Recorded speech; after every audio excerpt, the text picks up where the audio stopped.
TrueFire Studios. I am really excited about who we have here this week and today, and I think you will be too. Tim Lerch. Man, we started talking to Tim many years ago because he does something really special on the instrument that is, conspicuous by its absence here at TrueFire. I will tell you a little bit about him. He's certainly one of the busiest and most well-respected guitar players in the country. A member of the legendary Northwest Gypsy jazz group Pearl Django. And Tim's on 3 of their most recent albums. Clearly internationally renowned solo guitarist with 2 of his own records. Sought after session guitarist. He hails out of the Pacific Northwest, one of my favorite places in the world, God's country, I call it. And Seattle and Vancouver, does a lot of work there. There's a lot of things that I love best about Tim. He's an incredible player, and you're going to be treated to that for the next hour or so. But passionate educator, man. He studied under Ted Green, and is really, and a lot of people say this very credibly. He's carrying forward Ted Green's legacy. Which is a very important and legacy to carry forward for anyone who's familiar with Ted Green, chord chemistry, his playing, what have you. But he is also, Tim is, a prolific producer of educational materials, perspectives. The cat's water's very deep. And so anyway, Tim is here this week. We did our first project together. You're going to get a chance to get a sneak peek and meet Tim. And just buckle up because you're going to love what you're about to see and hear. Tim?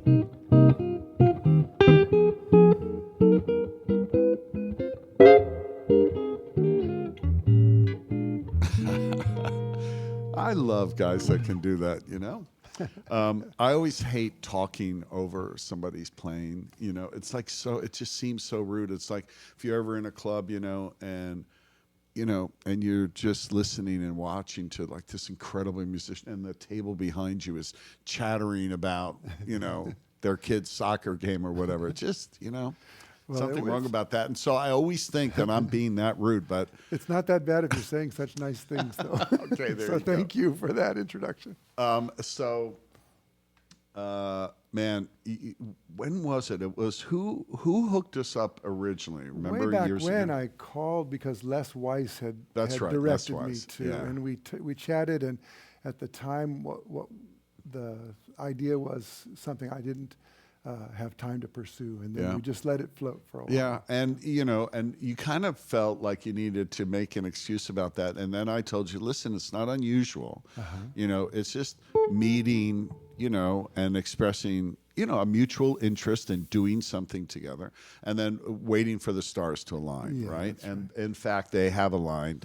And man, I wasn't, that wasn't like a bunch of gratuitous whatever in the beginning. What you do, we don't have documented in this vast library that we have, 40 some odd thousand videos, exactly what you do. So would you do us a favor, just explain what I'm trying to explain? What do you do exactly, and what's different about it? When I sit down with a guitar, I don't know how if it's different, but when I sit down with a guitar to play a solo performance, what I try and do is I try and look at it orchestrally.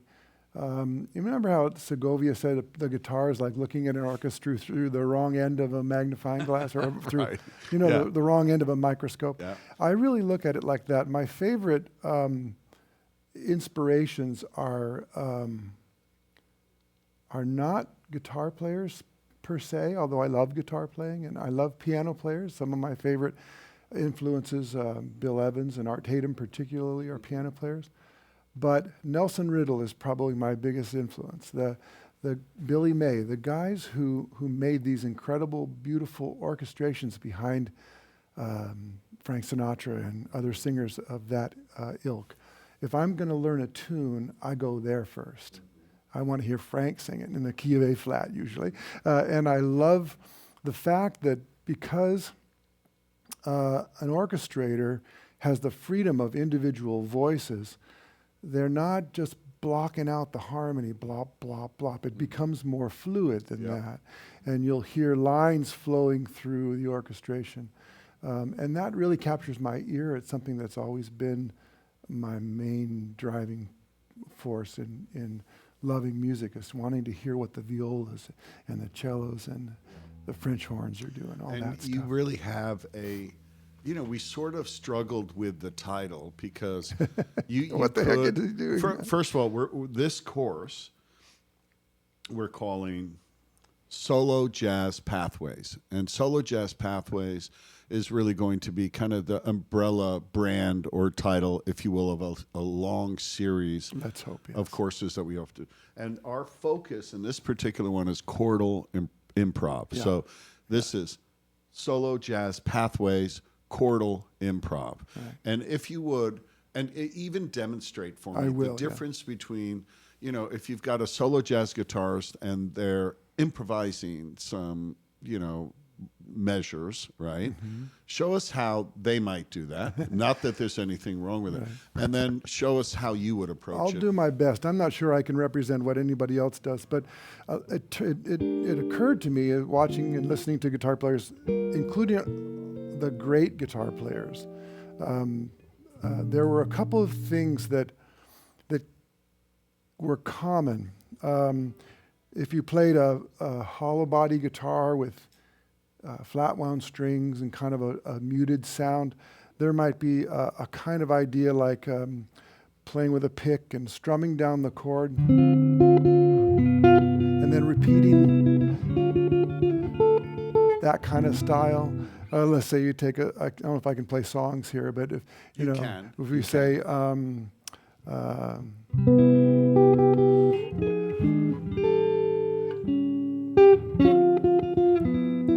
there's a song called Don't Blame Me. That's a kind of style, oftentimes called chord melody. Mm-hmm. And then Joe Pass came along, and he was at first playing with a pick and then ditching the pick and playing with his fingers. And he would do a kind of Art Tatum-inspired style where he would play a passage. Let's take that same song. and then go, and Yeah. then you go, na, na, na, na, na, right? Mhm. Play runs and things. That's fun and wonderful. Mhm. It oftentimes requires a kind of rubato feeling. Mm-hmm. And then another thing that Joe and his followers might do is drop the accompaniment altogether and play a chorus or so of just single note melodies. Right. Joe was so good at it. Mm-hmm. He punctuated the chords occasionally, but his lines were so harmonically sound he could get away You with could it. hear the Yeah, chords right. moving. But it occurred to me that a lot of people trying to play that style, maybe not Mm-hmm. having that level of skill, very often they'll try and play just melody without accompaniment, and it won't make much sense. Mhm. It won't be cohesive. It won't, follow the changes. Mhm. And we're all on our own pathways. Everybody's Mhm. developing, and that style was never as appealing to me as, for instance, the way I felt when I heard, say, George Van Epps Mhm. or Ted Green, Mhm. and to a great extent Lenny Breau as well, where I felt like they were playing an orchestration or oftentimes a more completed thing. Now, of Mhm. course, the sacrifice was there weren't so many flashy runs. Mhm. And it turns out that those didn't appeal to me as much Mhm. personally anyway, in that context. And so I started to develop this idea that we wanted to have a bass line, we wanted to have the inner voice movement of the Mhm. cellos and the French horns, and Mhm. we wanted to have beautiful melodies. So what I try and do is I try and allow myself to simplify the melody component to a soulful, beautifully played melody. Not worrying about being a flashy bebop player at Right. in that context, although I love doing that as well. Yeah. And really get the whole thing to sing, feel good. So I always say if my mom came in the room, she'd feel good about Uh-huh. it. You know what I mean? Yeah. So that style maybe a little more attention to.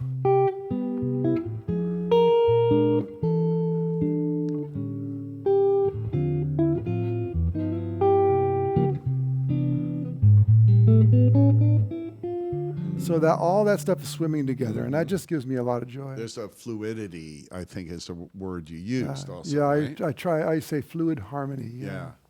So, thank you for doing that. Well, thank You you have for much asking. more articulate explanation than I was able to give. However, I think our audience can now understand why we were so eager to get you in and kind of lay the framework for approaching, solo jazz guitar in that way.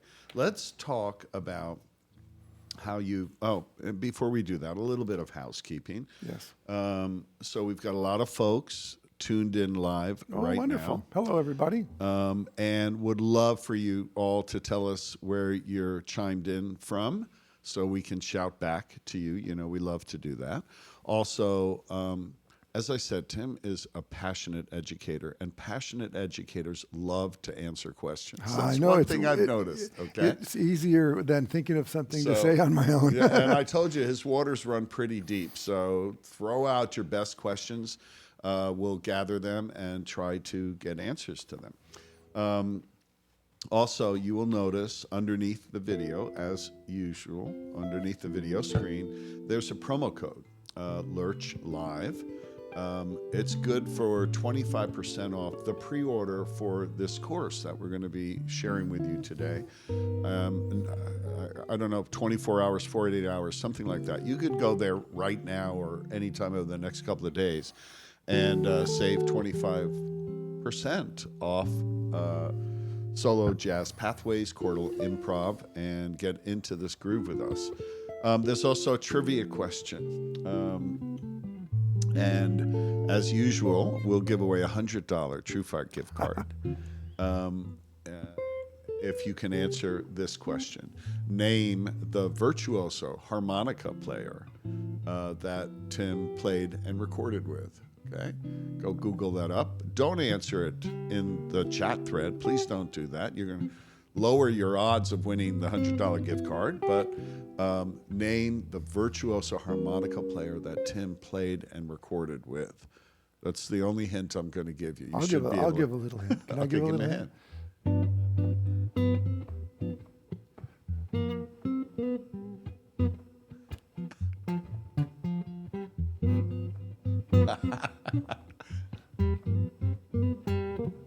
There you go. You can't not get the answer now.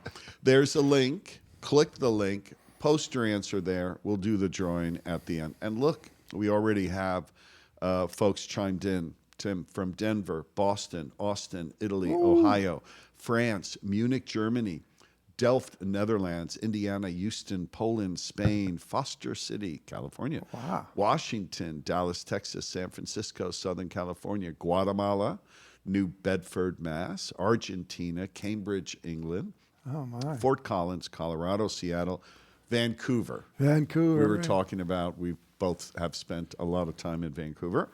Chicago, Newcastle, Australia, Edinburgh, Pennsylvania, Victoria, British Columbia. We're going to be in Victoria in February. Really? Yep, Pearl Django's going to be up there. Do you know the venue? I don't know the name of the venue, but it's in the city. Yeah. It's going to be on the weekend of the 7th of February. And the name of the group? Pearl Django. Okay. You got to check that out, Victoria, BC. Cape Town's chimed in. London, Nottingham, England, Fort Pierce, Galesburg, Michigan, Red Lodge, Montana, Ithaca, New York, Jackson, Mississippi, Bangkok, and Louisville. Thank you guys. That is always wonderful. I say this every time. You guys are probably sick of hearing me say it, but if anything illustrates the worldwide community of music, musicians, guitar players in particular here, this does, We're so fortunate to live in a time when we can actually make the world small. That's right. It's really wonderful, especially for a guy like me who does something of an esoteric kind of thing that isn't maybe everybody's cup of tea. I really appreciate being able to reach out and well, you know what? We are going to do a little test here because we've got almost every continent, almost every time zone, every race, creed, color, and language, okay? And folks out there, you're going to let us know if you dig what you're hearing and seeing from Tim. So let's dig into the course. Okay. Yeah.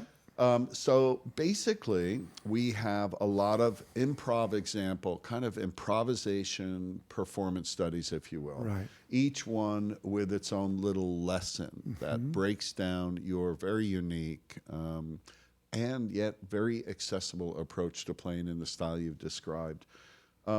Let's talk about altered dominance and then give us an improv example of that. Okay, I'll just say a little bit before.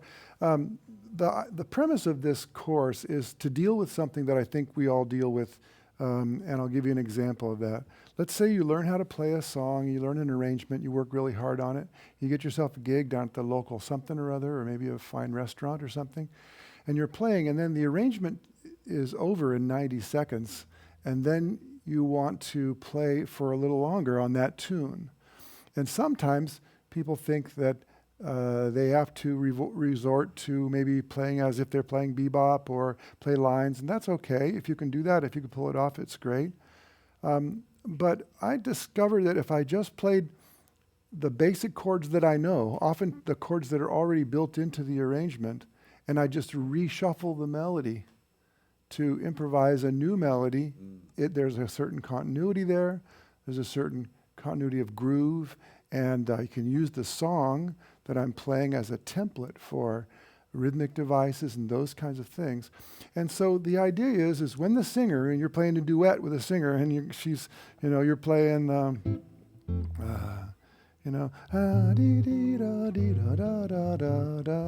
she says, "Take it, Tim," right? And then you got to do something, right?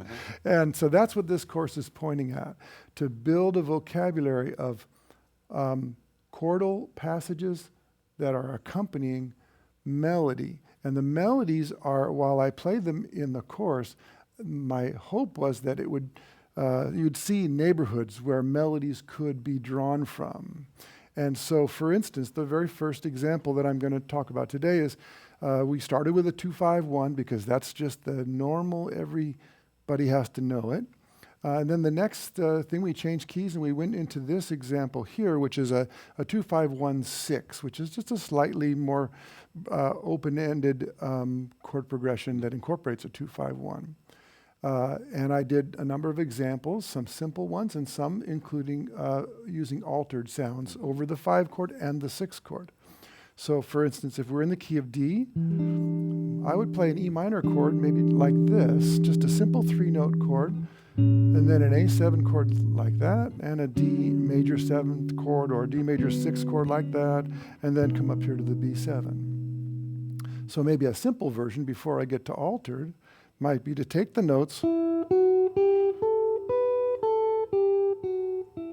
that type of thing.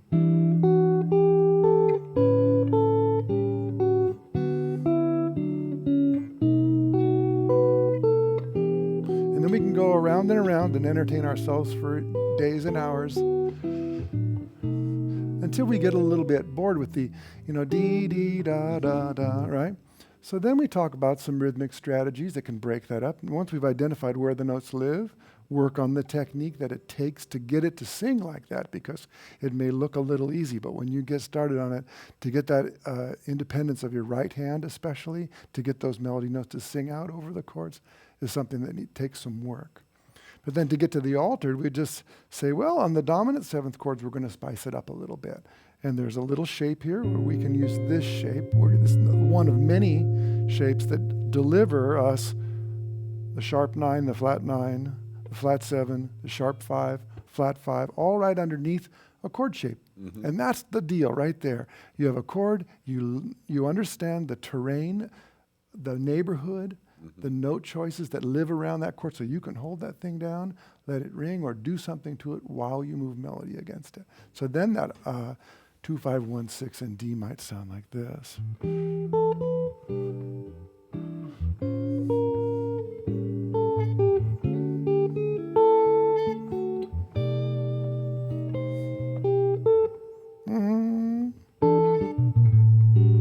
That was the improvisational part.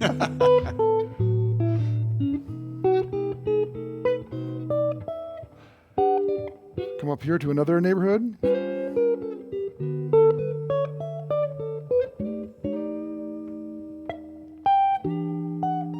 Come on.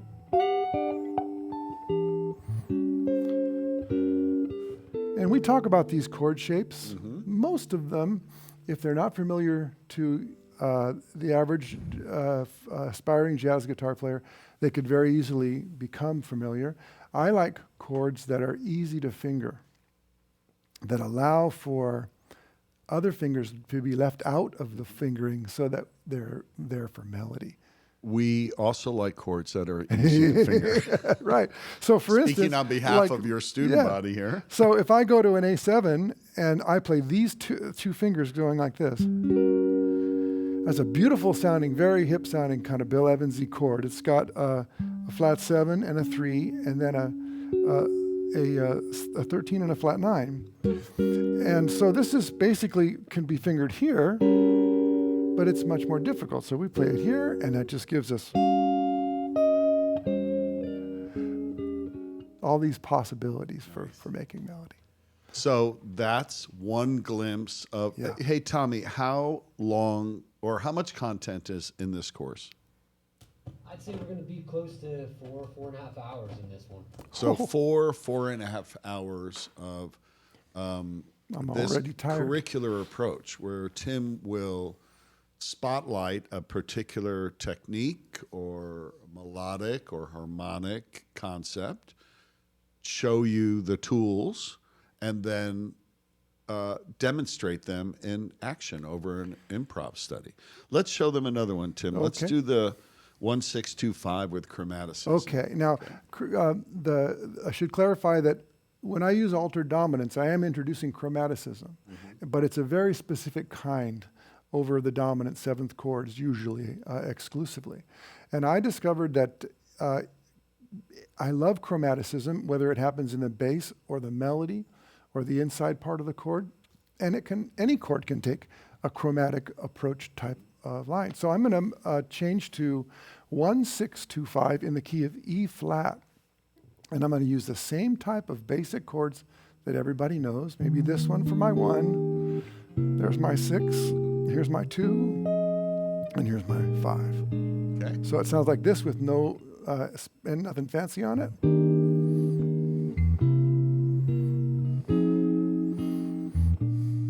I can make a little melody.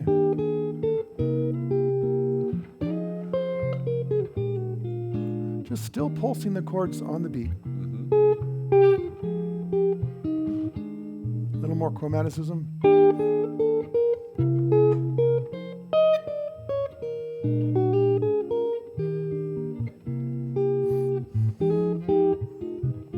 I can chromaticize the bass.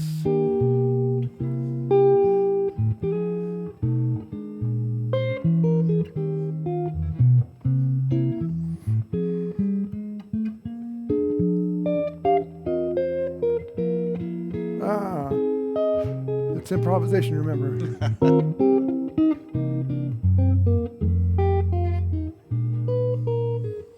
And remember, because you're playing solo, you can change the quality of the chords. You can use all the kinds of substitutes that you might know. Very often someone will ask, if you teach them a substitute concept, they'll say, well, do I have to tell the bass player about this?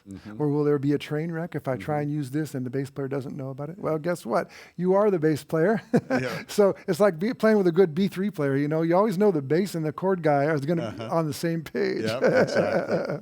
So that's a little bit more of a chromaticized melodies and bass in the key of B flat for you. Cool. Let's show them. I love the inversions, and I love the trick. Okay, good. Will you do So that one?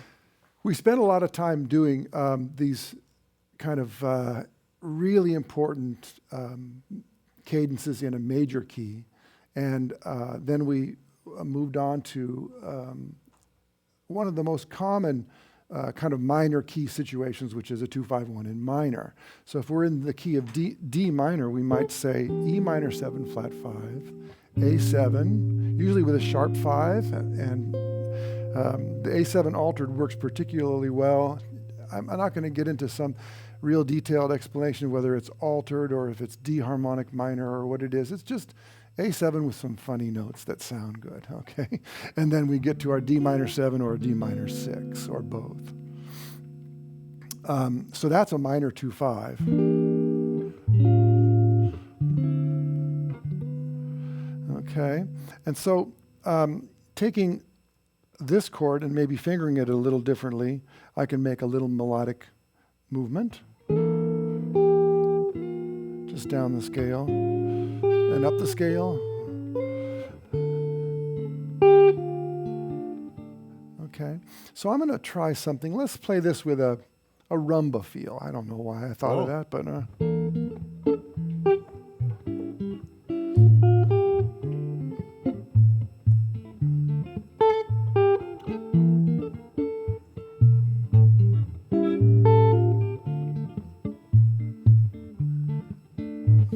watch this.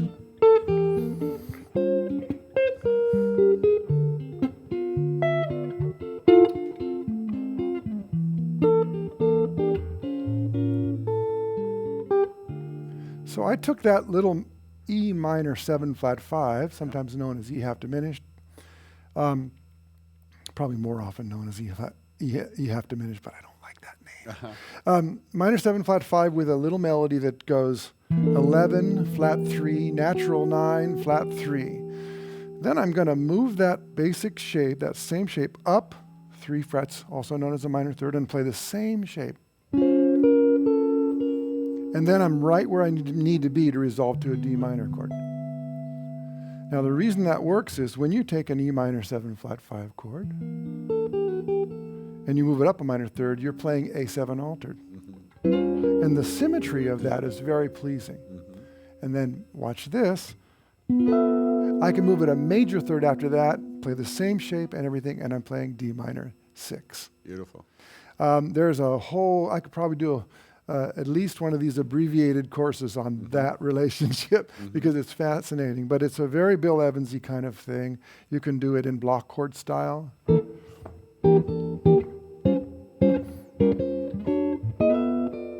Where every chord, every note in the chord is being punched at the same time.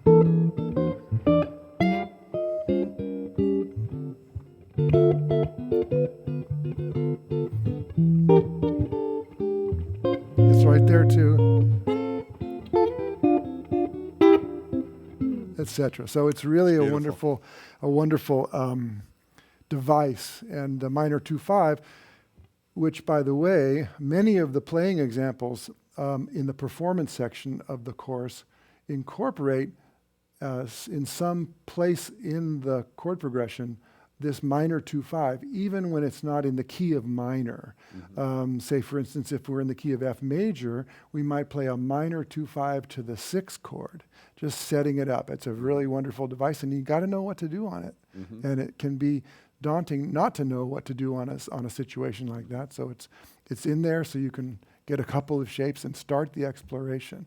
The idea is not that you play my licks, although I'm happy to let you play them, encourage you to play them, but inside of these movements, you see where the neighborhood is. We see where the note choices are, and you can start making up your own ideas as well. Yeah, and I have to reiterate what you're saying and reiterate what you've been watching and hearing.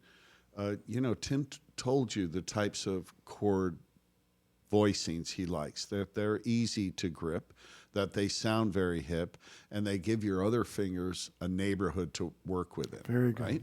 Yeah. The other thing that I hope you're noticing, one of why we're so thrilled to have Tim here do this is, this is really very accessible. Anybody out there, even if you're just started playing jazz, can approach some of these voicings. Okay, anybody can explore the neighborhood. Perhaps take a little bit of time to explore it as elegantly and expertly as Tim does, but he gets you right in the game. So you get this lesson, you get a voicing, you get an approach to exploring the neighborhood, and then he throws in all these other little cool tricks that Right. And what else is Good. cool about this course? And I don't mean to interrupt you, That's but okay. I have to point it out. Like, you are working with the most commonly encountered jazz progressions. Yes. Okay, and the whole purpose of this is not a chord melody course. This is not about learning tunes. You can certainly and will learn a lot of licks and moves from Tim, but this is about take any of these progressions that you'll find in thousands of songs, and now you've got the neighborhood to do your own thing in. And that's really what this is about. It's chordal improvisation That's right. over commonly encountered jazz progressions. It's Yeah, brilliant. at least at first, and then maybe if the progression isn't so common, you won't be completely Well, clueless. Another thing I was concerned about developing the curriculum for this course is I didn't want to go too fast for someone who was excited about it and wanted to get into it, but hadn't made these kind of shapes and expectations of the right and left hand.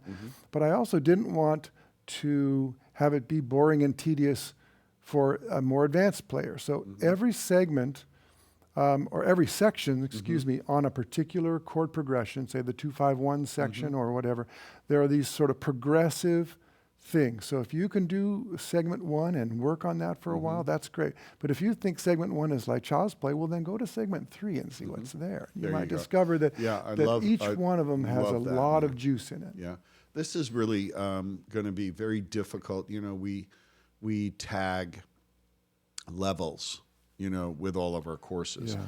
and there is, a lot of very accessible material for an intermediate player. Certainly for a late intermediate player, there's advanced in the way that you present it. You give us those stepping stones. You give us a lot of headroom. So, it's just so well done. Let's do some housekeeping and Okay. answer some questions. Yes. Okay. So more folks are saying hello to you from Hello, everybody. Quebec, Verona, Italy, Montreal, Bern, Switzerland, Toulouse, That's where my France. family is from. It's where? Bern, Switzerland is supposedly where the Lerches come from. Oh, well, maybe it's family. Yeah, it could be. Okay.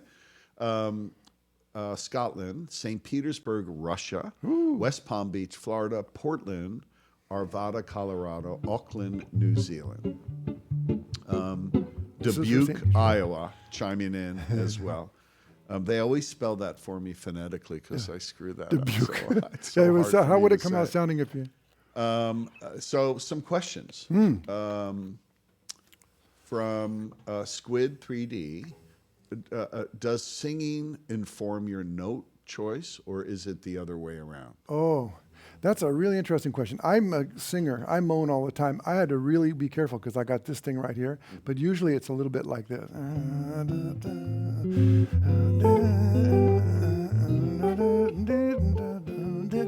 And I'm in it. So that what that does is it helps singing, uttering something from your mouth connects you with your breath. Yeah.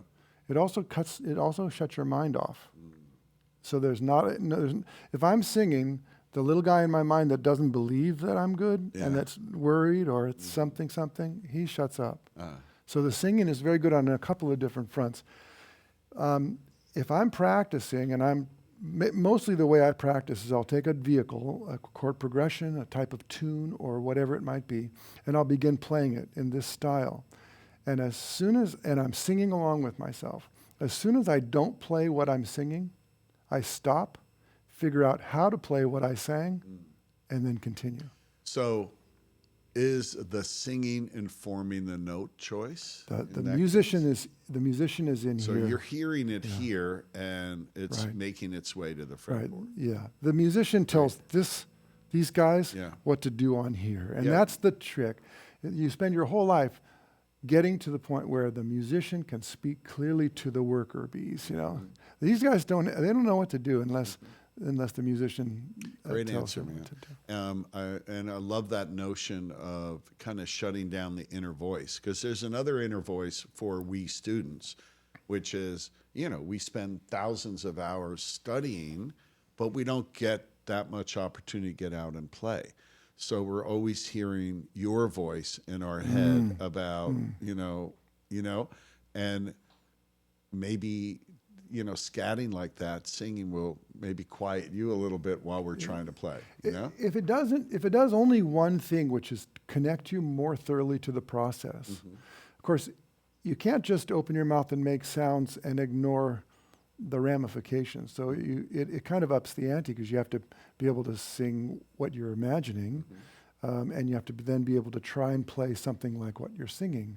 You can't just do it willy-nilly. It definitely raises the bar a little bit, but it's very helpful, and I can't help but do it. Great answer, and a great question, Squid. Thank you for that. Yeah, thank you, Squid. Okay, Rich Johnson is going to want to know more about the telly. We will get to that. Okay, yep. We'll save a segment at the end and talk about your instrument and what you normally gig with, and why you play a telly as a jazz guitar player, which is a kind of a unique thing and a very cool thing. Jeff Miller wants to know, this is a really tough question to answer succinctly, so try. What is a good starting point to learn jazz? Say you're a blues player or a rock player, but you've always wanted to learn how to play jazz. The absolutely first and most necessary starting point for learning how to play jazz is to listen to jazz a lot. So if you were a guitar teacher at the mall and a 13-year-old kid came in and said, I want to learn how to play guitar, and you say, what would you like to learn how to play? And he said, well, I'd like to learn how to play heavy metal. And you say, what are some of your favorite heavy metal groups, and who's your favorite heavy metal guitar player? Oh, I don't know. I don't really know. Well, do you listen to any heavy metal? Oh, not really. You'd think, well, come on, dude. Right? If you want to do that, how'd you get the idea that you wanted to learn how to play heavy metal if you didn't like it and listen to it and love it and pose in front of the mirror? So first thing to beginning to learn jazz is to love jazz music. All different kinds. Find out what era of jazz that really stirs your soul. It might be Louis Armstrong and the Hot Sevens and the Hot Fives. I love Louis Armstrong and the Hot Sevens and the Hot Fives. But I also love, Art Tatum and John Coltrane and Bill Evans and Jim Hall and Charlie Parker most of all.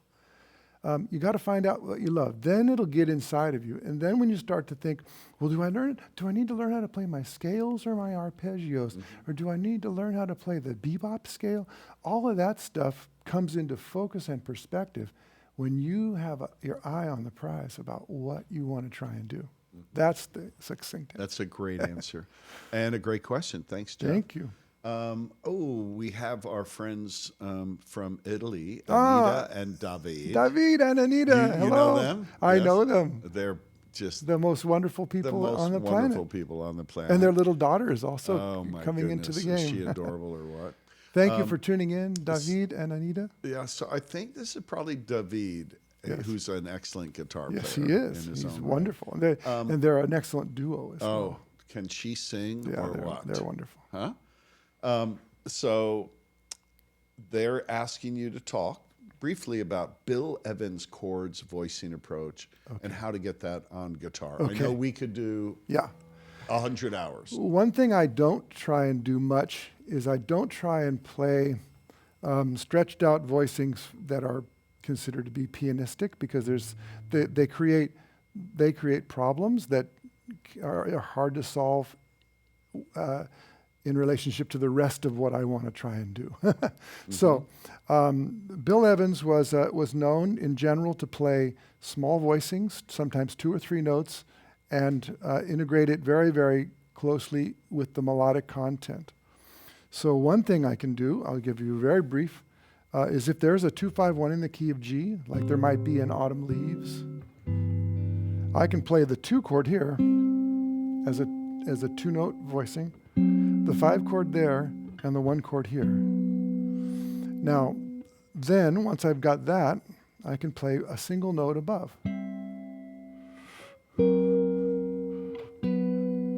Maybe I'll play 6. And then I can play more than that.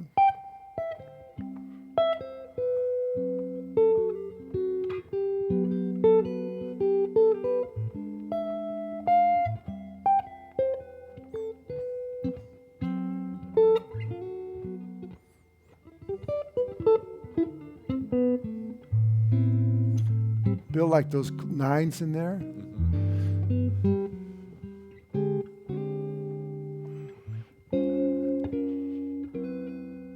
He also made minor chords into dominant chords frequently. So that's one way I try and emulate what the impression I get when I listen to Bill Evans is this sort of piano player that's playing little bits in his left hand. They're just punctuations, and they're in interesting rhythmic places. And then the melody line is, devil be so zazi, you know. And that's one way to imitate that. Anytime you can get 2 notes rubbing against each other, that kind of thing evokes piano players, but particularly Bill Evans. Play with a dreamy vibe, kind of have a romantic notion in your mind when you play. And then one small thing else that I do is, because it's so hard to play the kind of inversions and close voiced things that piano players, particularly Bill Evans, would do, I use this special technique. It's not mentioned in the course, so this is a freebie for all of you guys who tuned in. I make a harmonic out of the bottom note of a conventional chord, and it raises that note an octave, exposing whatever the next note in the chord is as the root, or as the bass note. And say if I'm in the key of F, I might play something like this.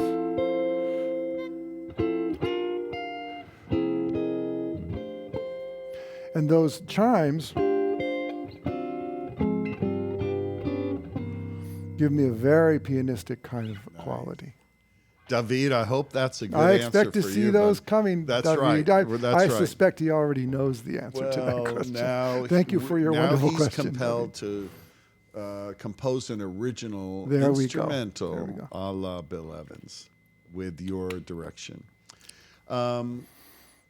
Okay, let's do some more playing. Okay. Let's go and talk about block chords, jazz blues, block chords. Yeah, this is called Blues Around the Block. Okay, cool. And it's in the course. And the idea is, a minute ago I talked about voicing the chord and the melody and playing them all in the same rhythm. And that's generally known as locked hands style on piano, or block chords. Probably the most obvious master of this is Wes Montgomery. Barney Kessel did a fair amount of it too. There are other players who also did it. It's a wonderful way to play. The melodies can be very simple. To me, my sort of touchstone for this is the Count Basie band in their heyday, the horn section, where they're playing these simple shout chorus lines. Some people call them shout choruses too. So if I have a key of B flat blues, I might play something like this.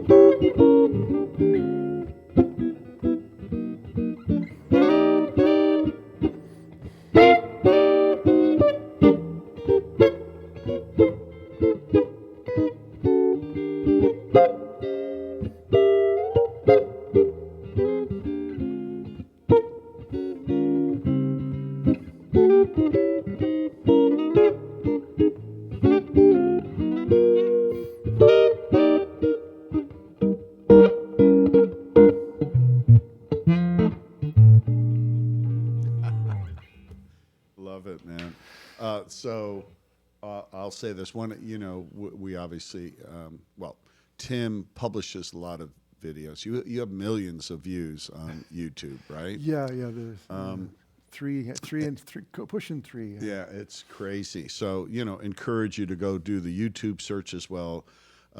Hopefully you hit Tim's website to get the answer to the trivia question and find that virtuoso harmonica player that Tim played with. And don't answer it in the thread here. Answer it. Click the link. Go there. But you have an incredible blues bag, okay? And so while I we're... was definitely on the blues scene for a long time while this stuff was percolating and I was doing side gigs, but I played a lot of blues with a lot of great players. Yeah. So what was this morning or yesterday morning, whenever it was, I told you, you know, one of my favorite YouTube videos, because I really dig that bag, is it Bouncing the Blues? Bouncing with the Blues, maybe, I think. Yeah. It's called Bouncing So with go the Blues. look up Tim's, not now, wait for us to be done here, but go look up Bouncing with the Blues or Bouncing the Blues. And we're going to be doing a course here with Tim focused on that style and those I can't wait approaches. to do that. Yeah. So we have so much ground that we're going to cover together. I'm looking forward to it. Okay, a little more housekeeping here. Don't forget the trivia question. There's a link underneath the video. Don't forget the promo code Lerch Live, save you 25% on this course. And whether you play jazz or not, I'll bet you dollars to donuts, you're going to be able to pull some stuff out of this that you can put into your rock thing, your blues thing, whatever your thing happens to be. While you're underneath the video, you see that little thumbs up there?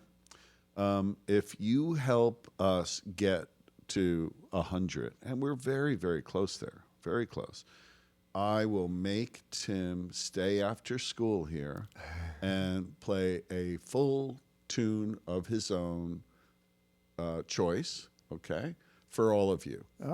And actually, it's really just for me. But I'll let you guys in on the excitement, okay? Another question. Paul is asking, could you ask Tim to show some jazzy alterations to a simpler blues progression? Yeah.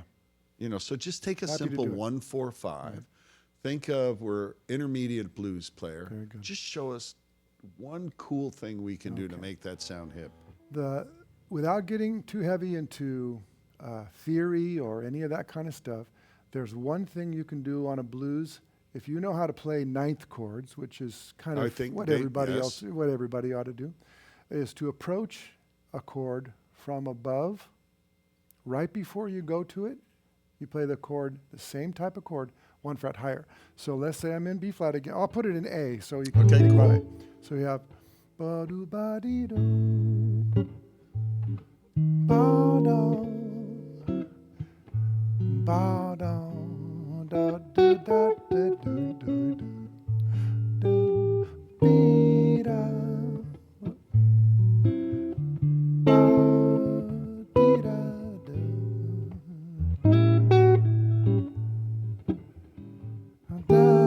That was from below, up from above, and I'll go from below. Okay, so you can approach any chord from above or below if you do it relatively close to the place where you want the new chord to arrive. So what we're doing there in general is we're creating tension. Tension always loves one other thing, which is resolution. So you can get as tense as you want. How more tense could it be to play a chord exactly 1 fret wrong? Right, exactly. Right? But we find out pretty soon it sounds so great when it's because- resolved, Yeah, right? when it resolves. Yeah. But if I play this, every day I have the... it doesn't want to do it. No. But if I say, every day I have the blues. Nice. There it is again. Yeah. Every day I have the blues. I'm going to go to 6, sorry. Okay, so that's the first thing. Now, try to avoid doing the thing that a lot of people do where they do this.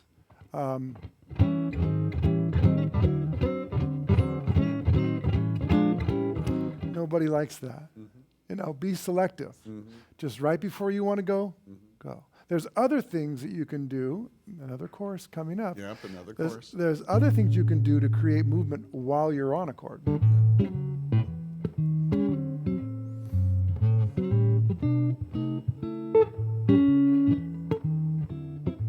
Beautiful. Don't give it all away. Yeah. That's going to be one of our next courses. That's right.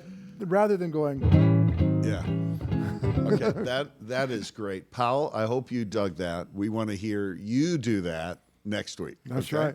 That's right. Send it in. Hey, Brooks Robertson. You know Brooks? Hey, no, Brooks He's is the guy that finally got me over here. Is that right? Brooks was over here, and he said he sent me a note, and he said, "Man, they're talking about you over here. Call Jeff." And so I did the next day, and they said, "Oh yeah, good." So Brooks, talk about, just an incredible human being, an incredible player, obviously, and also there you go. That's for you, Brooks.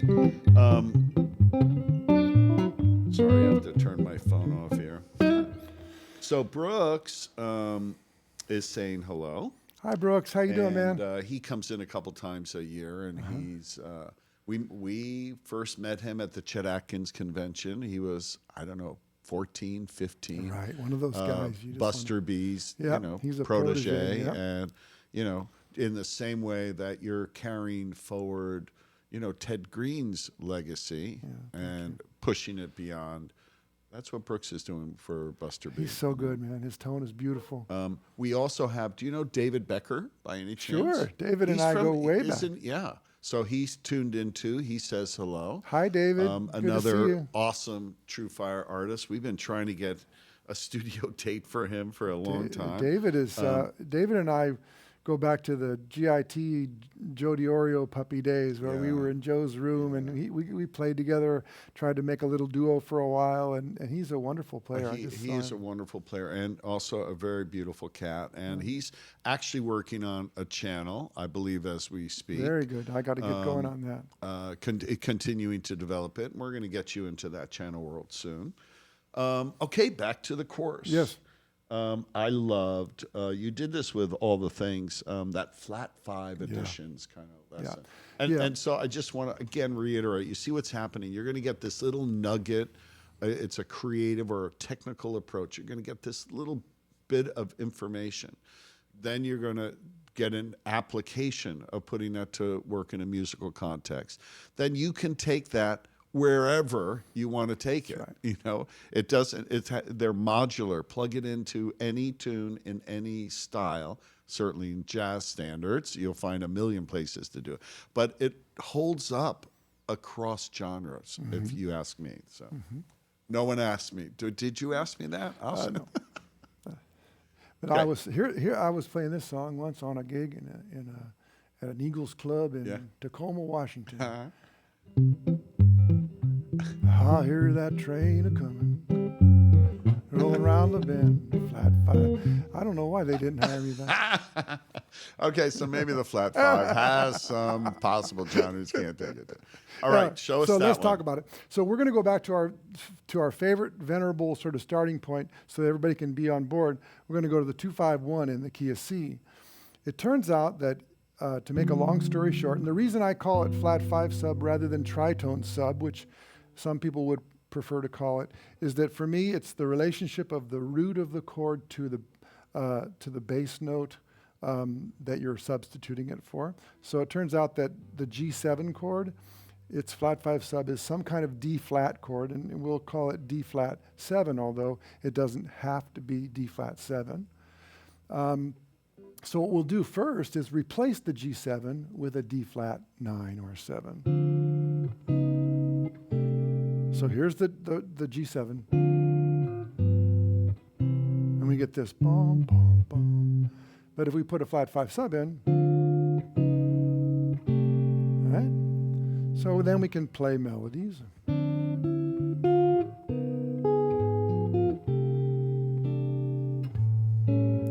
Now, the thing about the flat 5 sub is we don't want to alter it, because the more you alter the flat 5 sub, the closer you get to the original chord that you're replacing. Mm-hmm. All right, so if I play D7 flat 9, D flat 7 flat 9, I took away this wonderful E flat note and put it in D, which is the regular note. Okay, so that's that, and you can play things like this. I'm going to move up to the top part. It just has a beautiful cascading, flowing sound. You can arpeggiate or take melody from that chord.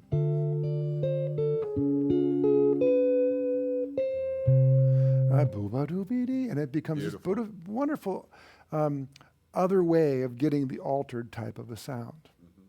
Now, in addition to subbing, so instead of replacing G7 with D flat, we're going to use them all, or both. So we're going, right?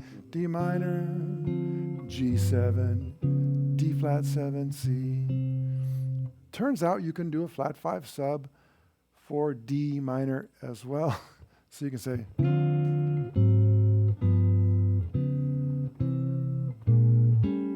now guess what I've got? A walking bass line right underneath my hands. I don't have to do much to get it. That's beautiful. Melodies added.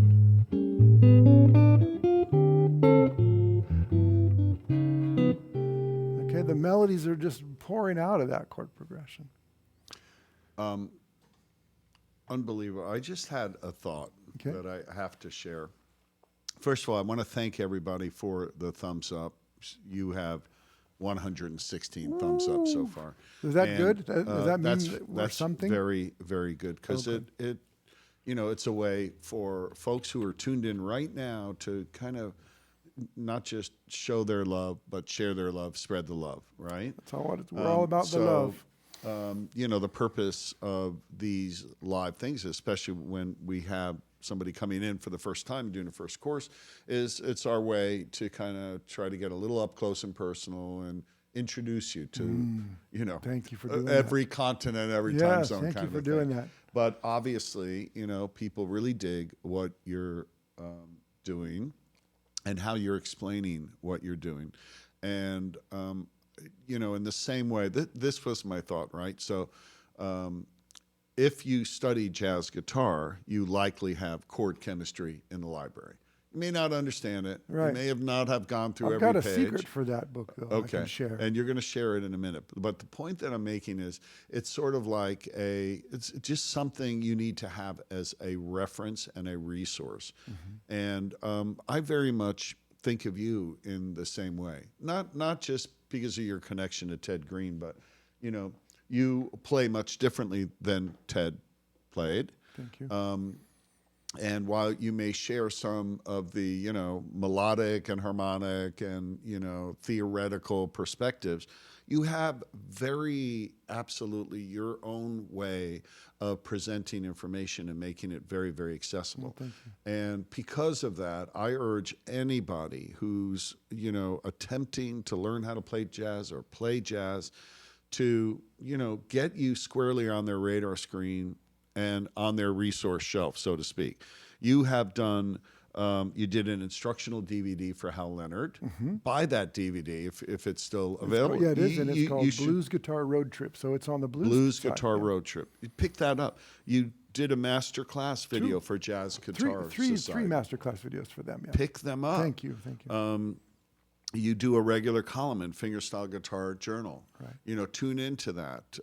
Get over on his site. Get on his email list. I mean, this stuff, and check out those videos on YouTube, which is many of which really, have a PDF. That's where I'm associated digging with in it. on right Good. now. I told you, and I'm going to get Bouncing the Blues or whatever the heck that's called transcribed, just so I can pull some stuff out of it. Cool. So this is why we're so excited to have Tim as a part of the family now, because he really brings something very, very special to the table that we can all benefit from. So, go and buy this other stuff from other people who, it's a family, it's okay. It's just, you need this information. Thank you.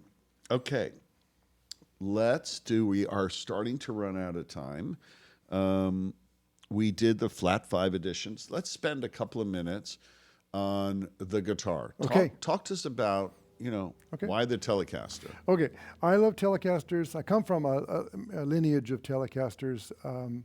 In high school, I was listening to Ed Bickert and Ted Green and Roy Buchanan, and later on I discovered Danny Gatton and Albert Lee and all these great Telecaster players. Albert Collins, the first few records that Albert Collins played on, like the Frosty and all those Frozen songs. The tone on that is just incredible. Gatemouth Brown played a Telecaster early on.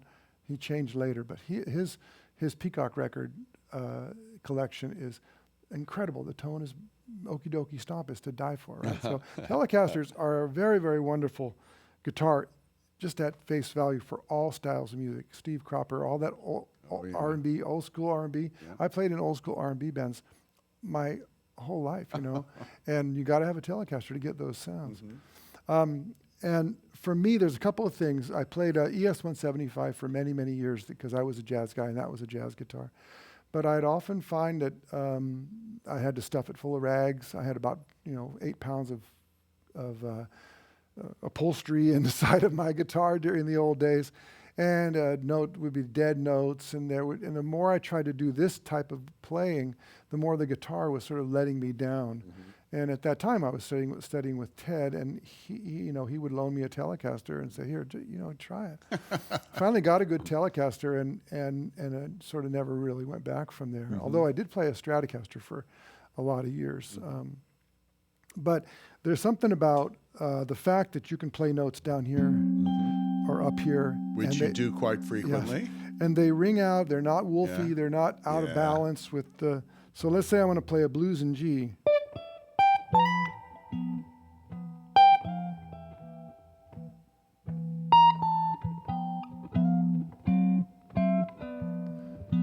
I don't think there's an arch top you can do that on. No, I don't think so. And I love that. I love the fact that you can play these that swimming, swirling sound. Now, I do something with a Telecaster that a lot of people really like. Some people don't like it, but I wiggle. It's the best chorusing sound ever. Nobody can get that out of a machine. We were talking about that earlier. And I'm not necessarily doing this. That's too wide. So what I do is, you might notice it looks like I'm nervous or something. My hand. So what I'm doing is I'm pumping with my forearm this part of the guitar, holding the guitar still against my leg here. Yeah. You're not doing it with your I can do it. If I get up high, I'll do it this way. Yeah. Yeah, beautiful. But it...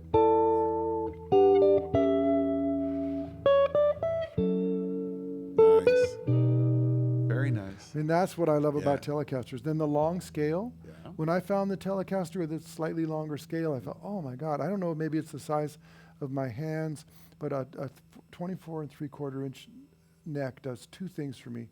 It feels a little crowded, although lately I've been playing a 24-inch Telecaster tuned up to A, and it's such a joy. So I don't know if that's how valid that is. But also the bottom strings especially sound dull to me on a shorter scale guitar, and I just love these rich low end. Beautiful.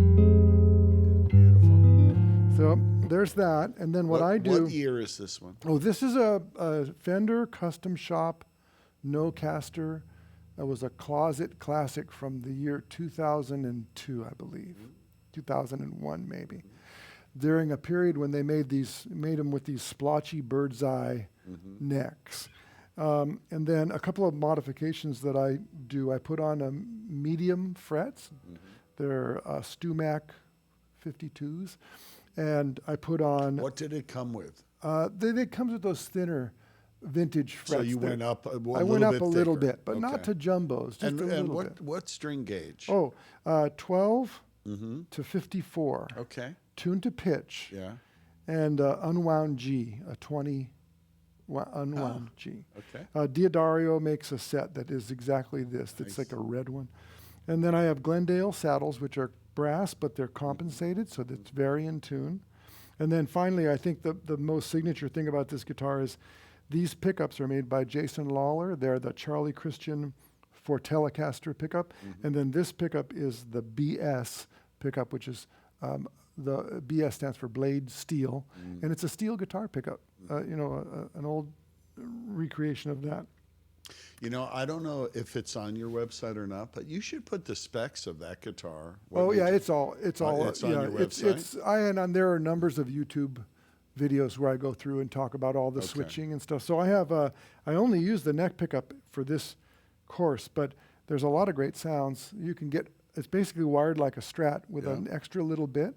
So you can get that sound. Here's a sound that sounds to me like especially when I'm tuned down, sounds like a Fender Rhodes or something.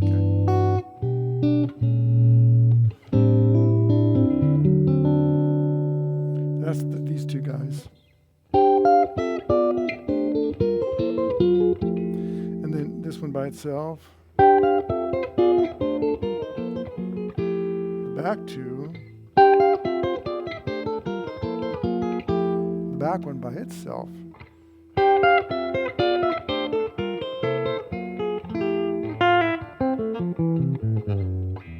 And then this pot pulls up to allow to introduce the back pickup to any combination, which basically yields the outside two, like a Telecaster,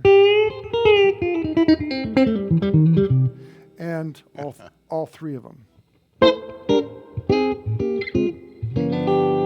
Nice. So, I don't use them all the time, but I do like having them. And also when you're in this position where with either this one or this one or this one or this one are on together, it's humbucking.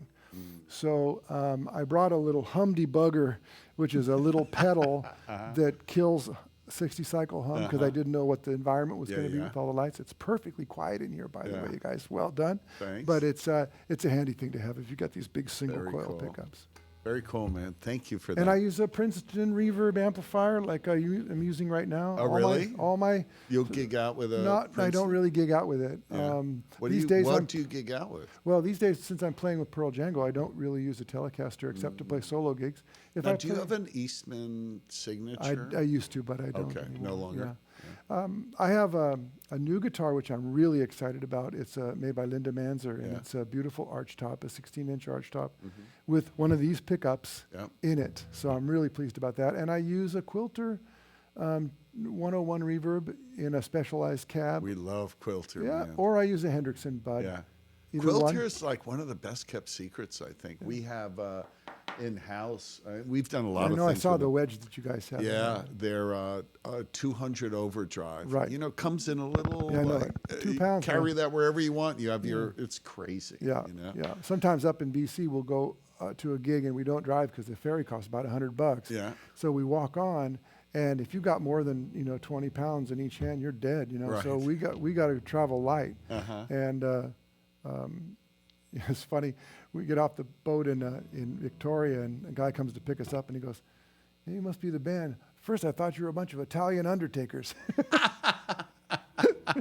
Dragging dead bodies behind us. Anyway, so that's the gear. And I have a couple of other tellies. Like I said, I have one tuned up to A, which is really beautiful. There's a few videos about it on YouTube. And then I have one I tuned down a whole step to get that really rich, kind of almost B3. So if I'm playing with a singer, I might use the tuned down one. Really? So when you say tuned up to 8, literally the low E string? It's like the capo is on the 5th fret. Okay. So it's like the capo is on? It's as if the capo were on the 5th fret, those pitches. Jeez. But and the strings don't break? No, Diodario's making this new set, this NYXL, and they can take it. I get that 10 set all the way up to A. Jeez. You got to go slow, though. You can't do it all at once. You got to do a little bit at a time. That's the secret. To let them stretch a little bit. Yeah. Awesome, man. So listen, we have, you have to stay after school. You're at 150 thumbs up now, so it better be a good tune you're going to play for us. I'm going to play one more. Can I play You one are original? going to pick anything that you want outside of the course. So I just, again, this course, Soul Jazz, Pathways, Chordal Improv, our first project together, but the first of many. Yes, Take advantage of the promo code. Seriously, you're not going to get a better deal than that. You can pre-order it. And we're going to fast track this course because a lot of people need this information as soon as they can get it. Oh, let's do. Yep.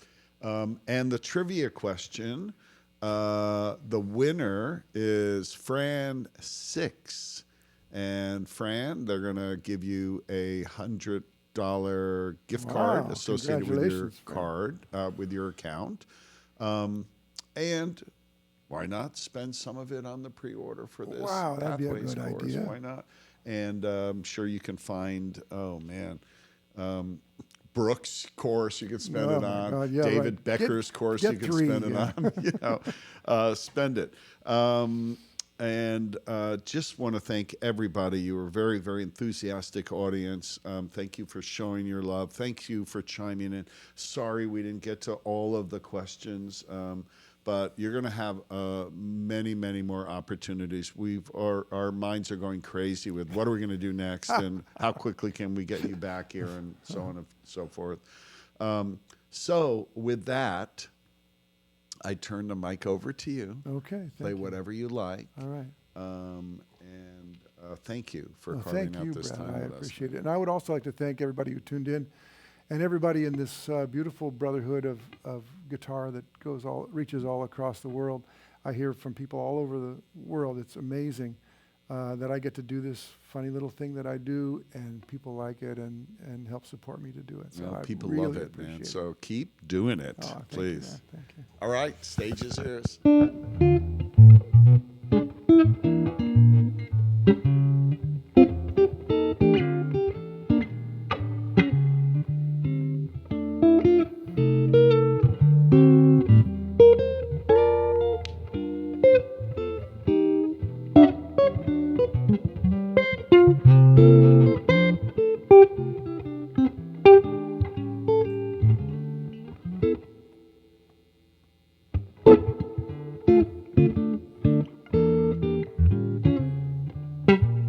Thank you.